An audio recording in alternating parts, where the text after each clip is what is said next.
Hello guys. So wish A very happy new year. ഈ വർഷത്തെ എൻ്റെ ആദ്യത്തെ വീഡിയോ ആണിത്. സോ ഞാൻ ഇന്നൊരു ചെറിയ റിവ്യൂ ഇടാൻ നോർത്തു. സർവവുമായ അഖിൽ സത്യൻ സംവിധാനം ചെയ്ത സർവവുമായ. സോ എനിക്ക് ഈ മൂവി, എൻ്റെ പേഴ്സണൽ ഒപ്പീനിയനിൽ ഈ മൂവി എനിക്ക് ഇഷ്ടപ്പെട്ടു. അപ്പോൾ ആവറേജ് പടം. പിന്നെ അത് മാത്രമല്ല, ഇതൊരു കോമഡിയാണ്.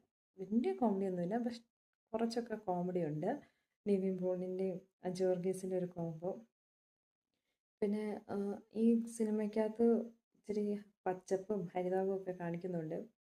അവസാനം ഒരു വമ്പൻ ട്വിസ്റ്റാണ് അഖിൽ സത്യൻ തരുന്നത് നമുക്ക് ആ സിനിമയിൽ കൂടെ. ഒരു വമ്പൻ ട്വിസ്റ്റാണ്. കുറച്ച് ഇമോഷൻസൊക്കെ ആവും നമ്മൾ. പിന്നെ എനിക്ക് ഓവറോൾ പറയുകയാണെങ്കിൽ എനിക്ക് ആ നായിക ഭയങ്കരമായിട്ട് ഇഷ്ടപ്പെട്ടു കേട്ടോ. എനിക്കറിയില്ല, നായികയുടെ ഭയങ്കര നല്ല ആക്ടിങ് ആയിട്ടാണ് എനിക്ക് തോന്നിയത്. എനിക്ക് ഭയങ്കരമായിട്ട് ഇഷ്ടപ്പെട്ടു. നായിക നന്നായിട്ട് ചെയ്തു. അവരെല്ലാവരും നന്നായിട്ട് ആക്ട് ചെയ്തു. എനിക്ക് ഇഷ്ടപ്പെട്ടു. പിന്നെ ഇത്രയൊക്കെ എനിക്ക് സർവ്വമായ പറ്റി പറയാനുള്ളൂ. So thank you guys. By.